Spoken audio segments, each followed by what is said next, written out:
Harpal Singh ji, flag officer command का naval area rear admiral Mahesh Singh और admiral superintendent of yard Karwar rear admiral D K Goswami, officers and sailors of Indian navy.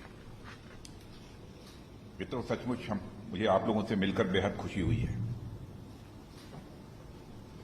वैसे इसके पहले भी मैं सेलर्स के बीच जा चुका हूं और उनके साथ मेरा इंटरेक्शन भी हुआ है, लेकिन प्रोजेक्ट सी बर्ड की जो हमारी विजिट रही है, इसके पहले मेरे क्यूरियोसिटी थी देखने की, इसको समझने की। वो इसलिए थी कि एक बार मैं आईएनएस विक्रमादित्य पर रात को रुका था और जब हम और हमारे एडमिरल करबीर सिंह जी साथ हेलीकॉप्टर से वापस जा रहे थे तो आसमान से ही उन्होंने इस धरती पर मुझे दिखाया था कि यही कारवार है। और ऊपर से जैसा मैंने देखा था इस कारवार को, आज नजदीक से देखकर मुझे बेहद खुशी हुई है और मैं कह सकता हूं कि इस नेवल बेस के प्रति मेरा कॉन्फिडेंस लेवल बढ़ा है। मुझे बेहद खुशी हुई है और मैं मानता हूं कि इस प्रोजेक्ट के पूरा होने के बाद हमारी सुरक्षा संबंधित जितनी तैयारियां हैं वो तो मजबूत होंगी ही, साथ ही हमारी ट्रेड, इकोनॉमी और जो हम लोगों को सहायता, मानवीय सहायताएं मुहैया कराते हैं, उसमें भी एक मजबूती मिलेगी, ऐसा मेरा विश्वास है। अभी बमन कुमार ने कहा कि भारत का सबसे बड़ा यह नेवल बेस बनेगा। मैंने इसके पहले कहा है कि भारत का ही नहीं बल्कि बजट एलोकेशन कुछ बढ़ाने की जरूरत होगी तो उसकी भी मैं कोशिश करूंगा। एशिया का बिगेस्ट नेवल बेस बनना चाहिए, यह हमारी ख्वाहिश है, एशिया का नेवल बेस। और जब मैं ऊपर से आज मैं देख रहा था इसकी प्रोग्रेस को, तो स्वाभाविक रूप से इसका फ्यूचर भी हमको दिख रहा था। इस नेवल बेस का फ्यूचर कैसा है, और फ्यूचर जो मुझे इस नेवल बेस का दिखाई दिया है, मैं आपसे कहना चाहता हूं, बहुत डिटेल में नहीं जाते हुए, इस नेवल बेस का फ्यूचर हमको बहुत ही ब्राइट दिखा है। और उसकी क्रेडिट यदि किसी को जाती है तो आप सबको इसकी क्रेडिट जाती है। मैं आप सबका अभिनंदन करना चाहता हूं, जितने हमारे ऑफिसर्स हैं, जितने हमारे सेलर्स हैं, मैं सभी का अपनी तरफ से अभिनंदन करना चाहता हूं। और देश की पहली सी लिफ्ट फैसिलिटी भी मैंने आज देखी है। सुना था सी लिफ्ट फैसिलिटी के बारे में, लेकिन सी लिफ्ट फैसिलिटी मैंने देखी नहीं थी, आज देखी है। मैं समझता हूं कि भारत में शायद अपने में यह अकेली पहली यह सी लिफ्ट फैसिलिटी यहां पर होगी, अन्य किसी दूसरे स्थान पर नहीं है। इसलिए मैं कह रहा हूं कि नेवल बेस है वो कुछ एक विशेष प्रकार का है, डिफरेंट है दूसरे नेवल बेसेस से। और मैं समझता हूं कि अब इस प्रकार की सी लिफ्ट फैसिलिटी हो जाने के परिणाम स्वरूप हमारे मेंटेनेंस पहले के कंपैरिजन में अधिक अच्छी तरह हो सकेगा, ऐसा मेरा विश्वास है। मित्रों, मैं ये कहना चाहूंगा कि मैरीटाइम और नेशनल सिक्योरिटी में जो हमारे इंडियन नेवी का कंट्रीब्यूशन है, उसके बारे में मैं जितना कहूं वह कम है। ऐसा नहीं है कि केवल पिछले 2 सालों से मैं देख रहा हूं। भारत सरकार में इसके पहले भी 5 वर्षों तक इस देश का गृह मंत्री, होम मिनिस्टर होने के नाते भी मैं बहुत ही गौर से इसको देखता रहा हूं, क्योंकि इस इंडियन नेवी के बारे में जितना कहा जाए वह कम है।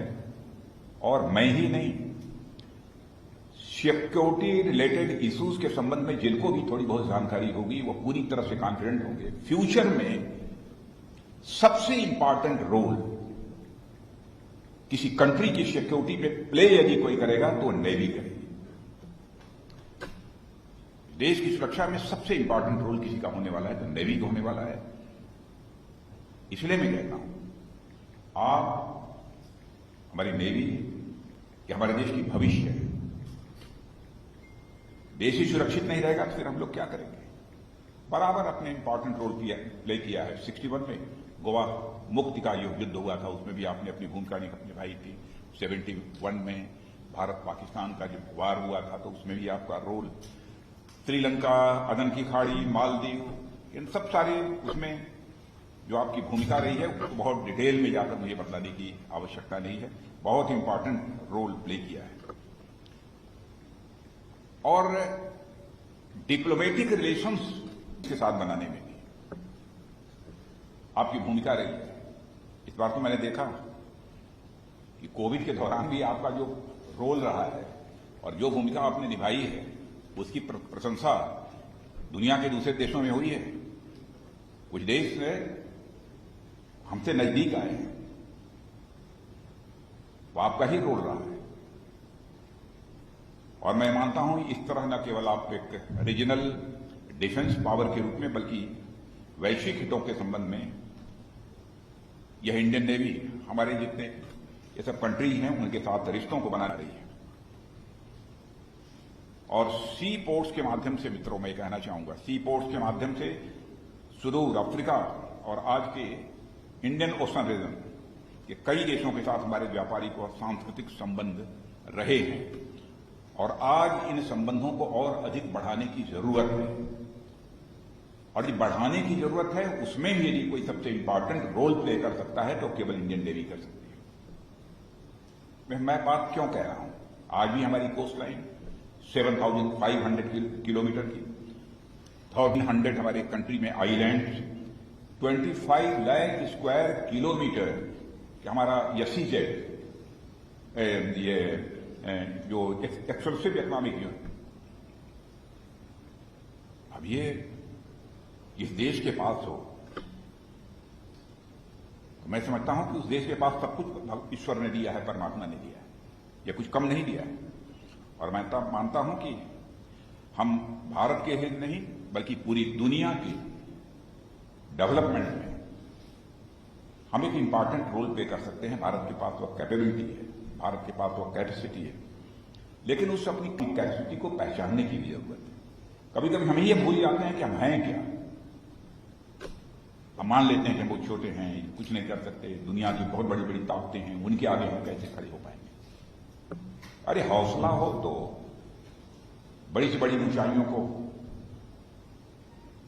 पर विजय प्राप्त की जा सकती है। लड़ाई होती है, विजय यदि हासिल होती है हौसले से होती है, केवल हथियारों से नहीं होती, जज्बे से होती है। अब है, इस बार आपने देखा होगा कि करके दिखाया भी हम लोग, नाम नहीं लेना चाहता, आप लोग जानते होंगे। यह है हमारी फौज के अंदर। और मुझे यह भी बताया गया कि पूरी दुनिया का 2/3 से अधिक ऑयल शिपमेंट, 1/3 बल्क कार्गो और आधे से अधिक कंटेनर ट्रैफिक हमारे महासागरीय जो क्षेत्र हैं, सी रूट हैं, इसी से होते हैं। और इस देश यदि कोई है तो भारत है और इस क्षेत्र की सुरक्षा में हमारी इंडियन नेवी की भूमिका और स्वाभाविक रूप से अधिक महत्वपूर्ण हो जाती है। अब इंडियन नेवी, जैसा मैंने पहले कहा, कोविड के दौरान जो रोल प्ले किया है, ऑक्सीजन कंटेनर, माने सारे देश भर में बराबर ऑक्सीजन चाहिए। देश का कोई ऐसा जिला नहीं था, कोई हॉस्पिटल नहीं था जिसने ऑक्सीजन की डिमांड न की। जनता में जैसे लगता था कि किसी भी सूरत में ऑक्सीजन आनी चाहिए, बाहर से कंटेनर्स लाना, ऑक्सीजन लाना, उसमें भी हमारी इंडियन नेवी ने बहुत ही महत्वपूर्ण भूमिका निभाई है। और इंडियन ओशन रीजन, मैं मित्रों कहना चाहूंगा, इंडियन ओशन रीजन में शांति और प्रगति के उद्देश्य से प्राइम मिनिस्टर का विजन जो है, सागर यानी security and growth for all, कि लगातार इसको मजबूत बनाने में यदि किसी की भूमिका है, हो सकती है, तो केवल इंडियन नेवी की हो सकती है और किसी दूसरे की नहीं।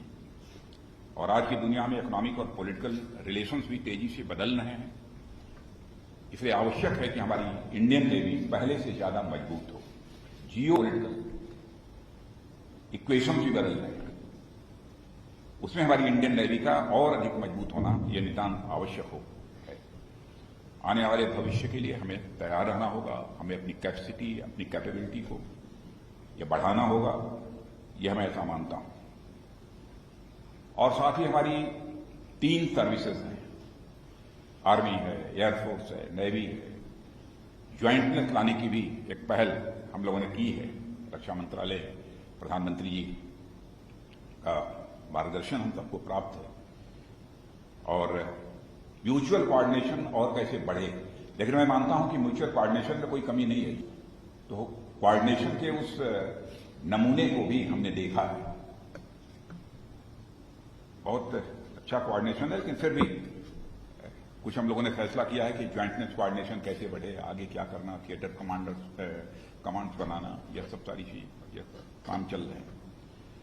कई और रिफॉर्म्स जो हो सकते हैं वो रिफॉर्म्स भी डिफेंस मिनिस्ट्री में किए जा रहे हैं, वो डिटेल में जाने की कोई जरूरत नहीं है।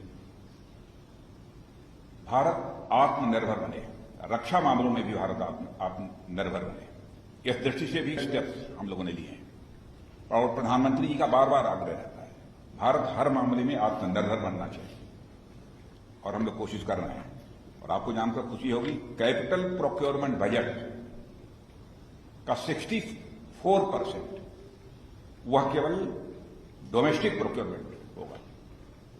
64% जितना हमारा बजट है, domestic procurement, capital procurement budget का 64% केवल डोमेस्टिक प्रोक्योरमेंट होगा। यह एक मेजर डिसीजन है। डिफेंस एक्विजिशन प्रोसीजर में भी काफी कुछ हम लोगों ने चेंजेस किए हैं और आप सबको जानकारी इस बात की होगी कि 48 शिप्स और सबमरीन्स की खरीद में से 46 इंडियन शिपयार्ड से बने हैं, जहां तक मेरी जानकारी है। अभी बन रहे हैं। यह कोई छोटी बात नहीं है, बड़ी बात है। यह दिखाता है कि रिलायंस के प्रति हमारी इंडियन नेवी का कमिटमेंट कितना है, इसको यह जाहिर करता है। और इसके लिए इस दिशा में इंडियन नेवी का एक कंसिस्टेंट एफर्ट है। इसके लिए मैं इंडियन नेवी की अपनी तरफ से मैं सराहना करना चाहता हूं। और इंडिजिनस एयरक्राफ्ट कैरियर विक्रांत, अब वो भी जल्दी ही अब तैयार होने वाला है। और मैं समझता हूं कि आजादी के जब 75 वर्ष पूरे होंगे, सब उस समय उसकी कमीशनिंग भी होगी। एक मेजर अचीवमेंट हमारे भारत के लिए है, इसलिए इसके लिए भी मैं इंडियन नेवी की सराहना करना चाहता हूं।